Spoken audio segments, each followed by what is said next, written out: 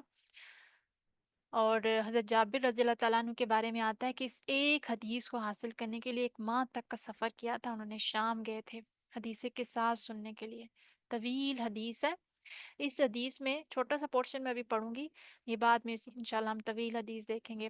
اس حدیث میں اللہ تعالیٰ کے آنے کا ذکر ہے قیامت کے دن، یعنی حساب کتاب کے لیے اللہ تعالیٰ آئے گا، اور یہ کہتا ہوا اللہ سبحانہ تعالیٰ آئے گا کہ انل ملک، انا الدیان، میں ہوں بادشاہ، صرف میں، اور میں ہی بدلہ دینے والا ہوں، اور جزا سزا دینے والے دن جو ہے اللہ تعالیٰ یہ کہتا ہوا آئے گا، انا الملک، انا الدیان، کہ میں بادشاہ ہوں۔ ٹھیک ہے، تو حدیث میں آتا ہے کہ ساری کی ساری خلائق جمع ہے، اولین و آخرین. اللہ تعالیٰ آئے گا اور یہ پکارتا ہوا آئے گا، اور ایک ایسی آواز کے ساتھ کہ جس کو دور کے لوگ بھی ویسے ہی سنیں گے جیسے قریب کے لوگ سن رہے ہیں. یعنی میری آواز آپ کو تب تک سنائی دے رہی ہے نا جب تک آپ موبائل کے قریب ہیں. جیسے ہی آپ موبائل کے دور چلے جائیں گے آپ کو آواز نہیں سنائی دے گی. لیکن اللہ سبحانہ تعالیٰ کی یہ جو آواز ہوگی قیامت کے دن، انا الملک انا الدیان، یہ یکساں سنائی دے گی قریب والوں اور دور والوں کو. یہ اللہ تعالیٰ کی پکار اور مخلوق کی پکار کا فرق ہے. مخلوق پکارے تو کیا ہوتا ہے، قریب کے لوگ سن سکتے ہیں صرف. اللہ ایسا پکارے گا کہ وہ میدان محشر میں جہاں اربوں کھربوں لوگ ہوں گے، دور کا بندہ بھی ویسے ہی سنے گا جیسے قریب. اللہ کیا فرمائے گا، میں ہوں بادشاہ اور میں ہوں دیان، جزا دینے والا، سزا دینے والا. تو یہ اس حدیث کو اگر ہم آیت کے دیکھیں نا، آیت کے مطلب آیت کے بہاف پہ دیکھیں تو کمپلیٹ حدیث اس مالک یوم الدین کے اندر اس کو انڈیکیٹ کر رہی ہے. پورا کا پورا جامع تصور یا جامع کانسیپٹ جو اس آیت کے اندر آ رہا ہے، مالک یوم الدین یعنی یوم الدین کا، یوم جزا کا مالک ہے، یوم آخرت کا مالک ہے. تو وہ دن جزا کا دن ہے، انصاف کا، کیونکہ جزا عدل پر قائم ہوگی. تو اس کو ہم کیا کہتے ہیں، یوم الدین. یوم یوم یعنی کہ انصاف کا دن کہہ کے، یوم عدل، یوم انصاف، یوم الدین. تو یہاں پہ ہم اس ٹاپک کو وائنڈ اپ کرتے ہیں. اگلا جو ہمارا ٹاپک ہے وہاں سے ہم شروع کریں گے، اور ساتھ ہی قیامت کا تعارف اور پھر اس کے ناموں کو بھی ہم مزید ڈسکس کرتے ہیں. نیکسٹ ٹاپک ہے ہمارا